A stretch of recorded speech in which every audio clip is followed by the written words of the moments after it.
golden grasslands of the Serengeti stretch endlessly under the blazing sun, a sea of tall, whispering grass swaying in the wind. This is lion country, wild, untamed, and ruled by strength.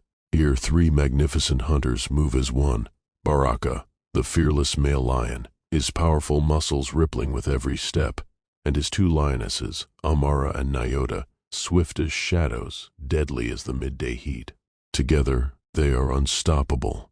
This morning, the air is alive with the promise of a hunt. The trio moves silently, their golden coats blending into the dry grass.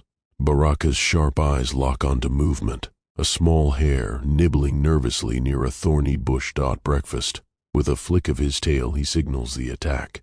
Amara and Nyota split apart like silent ghosts, circling wide, cutting off escape. The hare tenses, it senses danger. Too late. Baraka lunges first, a burst of speed, his massive paws pounding the earth. The hare bolts, zigzagging through the grass in a desperate dash for life. The chase is on. Amara sprints from the left, Nyota from the right, their bodies low, eyes locked on their prey. The wind whips through their manes as they close in, the thrill of the hunt burning in their veins.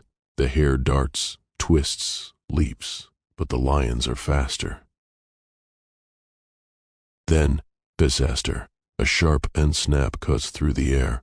Baraka roars in shock as a hidden rope snags his leg, yanking him off his feet. In a heartbeat, he's dangling upside down from a tree branch, the cruel trap tightening with every thrash. Amara and Nyota skid to a halt, eyes wide with panic.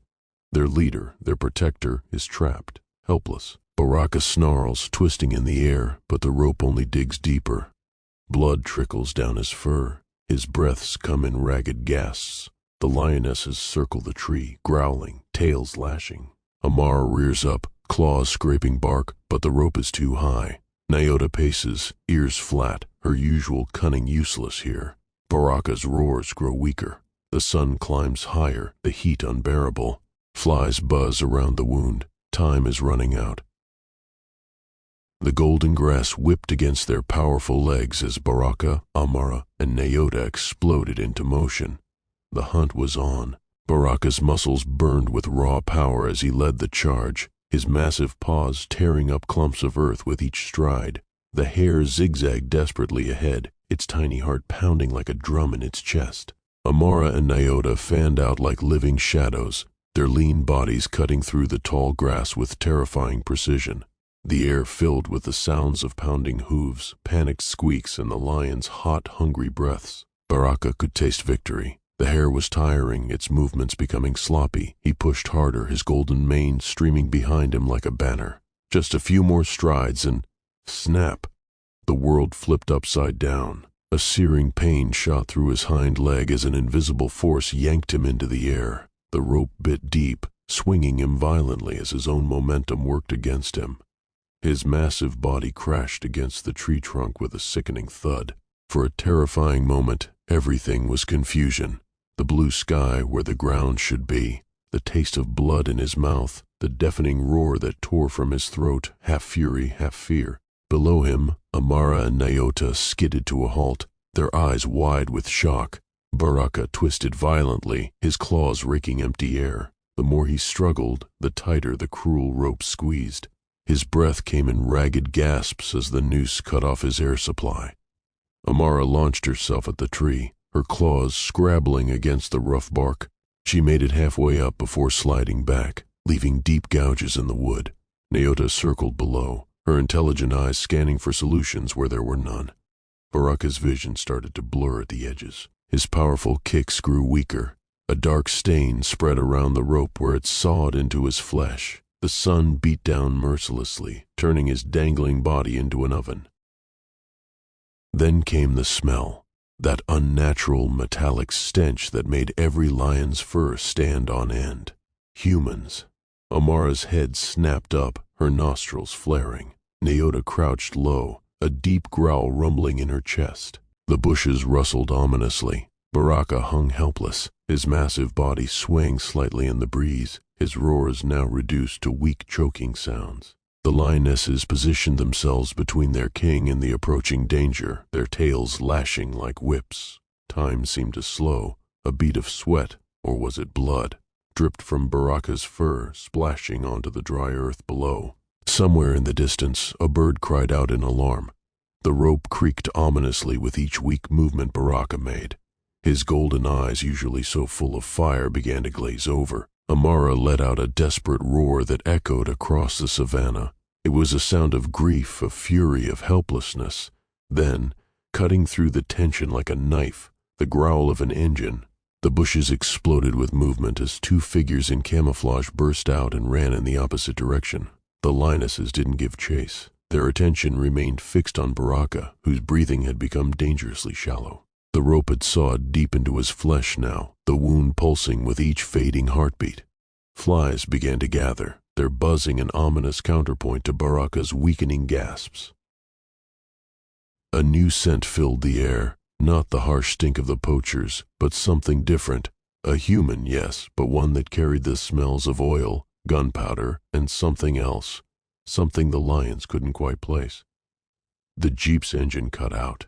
Footsteps approached cautiously. Amara bared her teeth but didn't attack. Something in this human's posture, in the way he moved, told her this wasn't an enemy.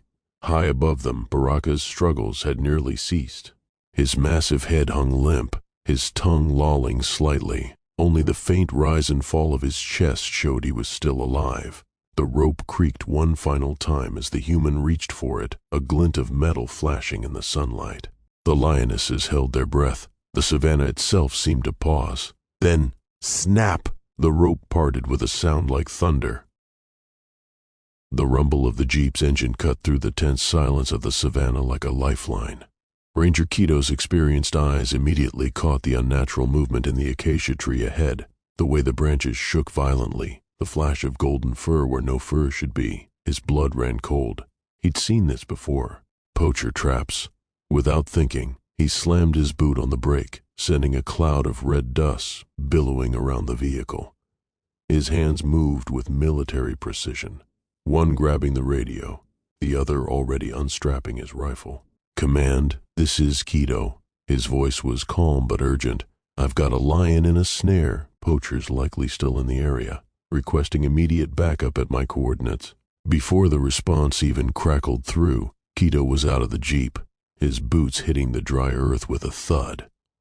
The scene before him made his stomach twist. A massive male lion, a king of these plains, hung upside down from a thick branch, his powerful body swaying weakly. The rope had already cut deep into his hind leg, the fur around it matted with blood. Two lionesses circled below, their panicked growls sending chills down Kito's spine. They turned to face him, teeth bared, but something in their eyes wasn't pure aggression. It was desperation. Kito froze, holding his breath. He'd spent enough years in the bush to know the difference between an animal defending its territory and one pleading for help. A sudden rustle in the nearby brush snapped his attention away. Two men in camouflage burst from the foliage, their faces twisted in panic. One clutched an old rifle, his eyes wild. Time seemed to slow. Kito's training kicked in. He didn't raise his weapon, but let his hand rest meaningfully on its stock. "It's over," he said, his deep voice cutting through the tension. "That lion's worth more alive than your pathetic hides will ever be." The armed poacher hesitated, his finger twitching near the trigger. Kito stood his ground, his stare unblinking. A bead of sweat trickled down his temple. Somewhere above them, the lion gave a weak groan. Then, a miracle. The second poacher grabbed his partner's arm. "Not worth it," he hissed in Swahili. The rifle clattered to the ground as they turned and fled into the tall grass. Kito didn't waste a second watching them go. He was already shrugging out of his pack, pulling out his climbing gear and medical kit. The lionesses watched him warily but didn't attack as he approached the tree. Up close, the damage was worse than he'd thought. The rope had sawed deep into the lion's leg, the wound pulsing with each weak heartbeat. The great cat's breathing was shallow, his golden eyes glazed with pain and shock. Kito worked fast, his hands steady despite the adrenaline coursing through him.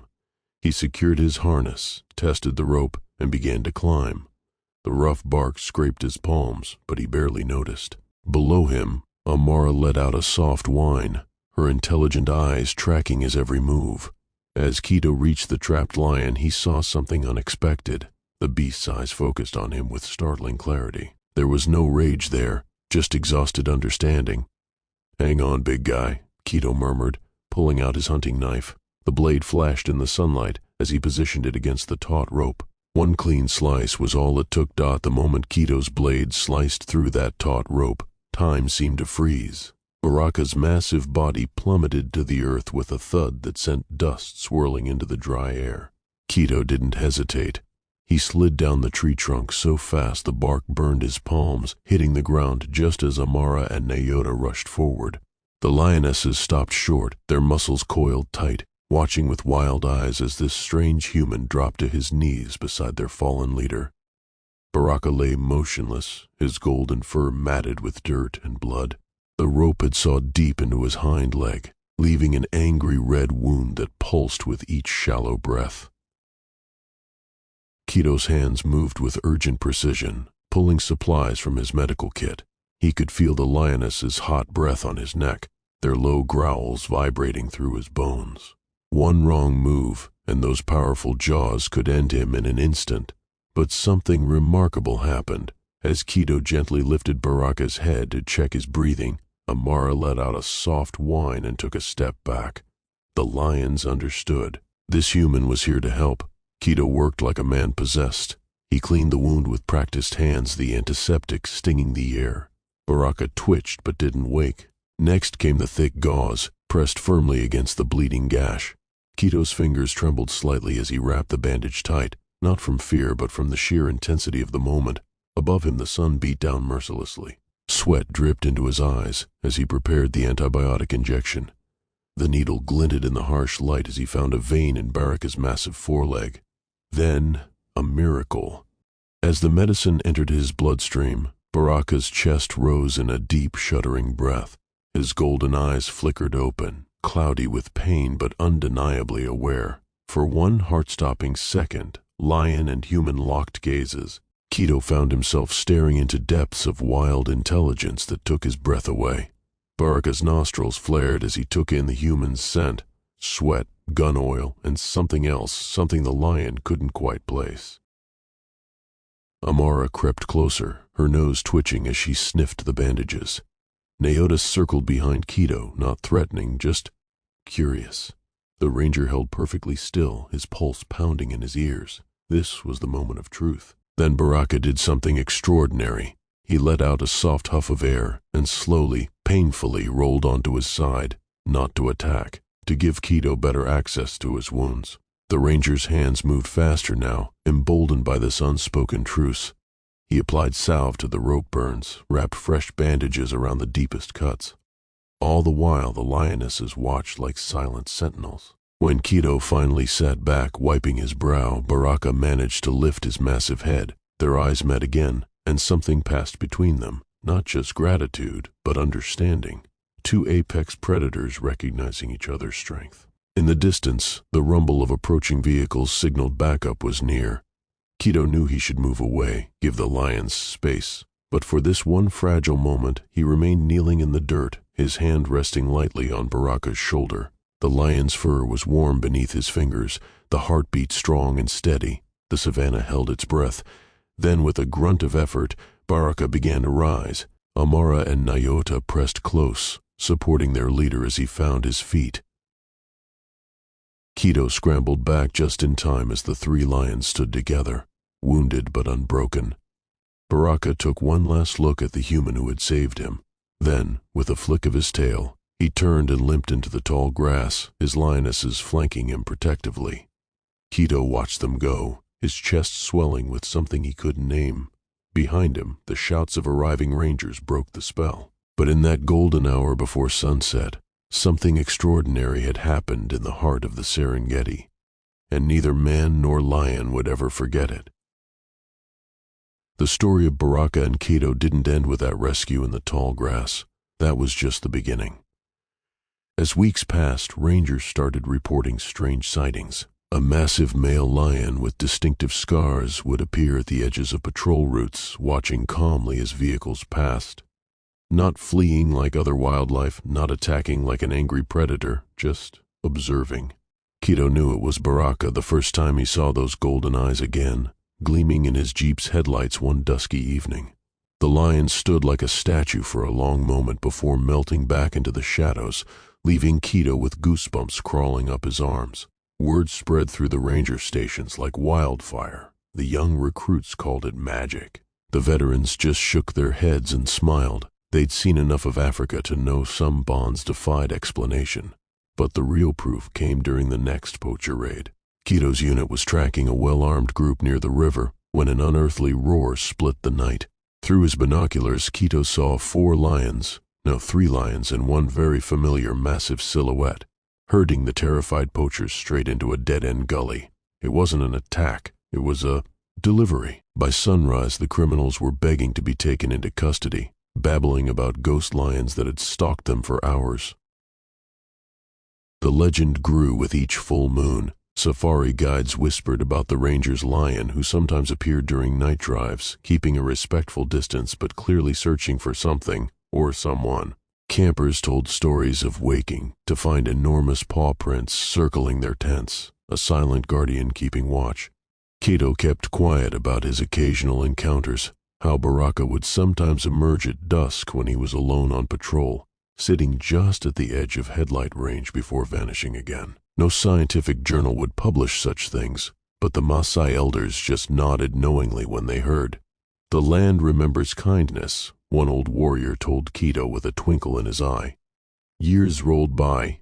Kito's hair turned gray, but his patrols never slowed. Then one dry season, trackers reported something extraordinary. An ancient male lion with distinctive scars leading a new generation of cubs to a particular acacia tree. The old cat sat patiently as the curious youngsters sniffed at the frayed remnant of rope still embedded in the bark.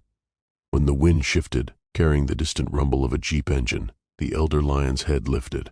He let out a deep, rumbling call that carried for miles before leading his pride away. Today, if you ask the right rangers over a campfire, they'll tell you the story with proper reverence. They'll point to the notches in that old tree where claws once scored the wood.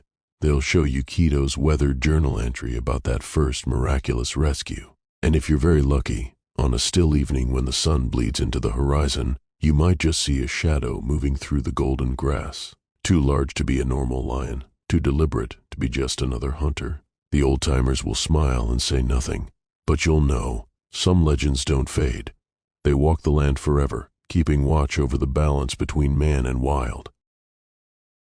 And on certain starry nights, if you listen very carefully, the wind carries something remarkable. The distant echo of a lion's roar answered by the familiar sputter of an old Jeep's engine, still patrolling after all these years. Dear friend, thank you for watching. Leave a comment below and tell us how this touched your heart. Subscribe to our channel, Tales of Paws and People, to help us spread more stories of grace, healing, and hope. And may God bless every soul watching this. May you find warmth in the storm and light in the silence.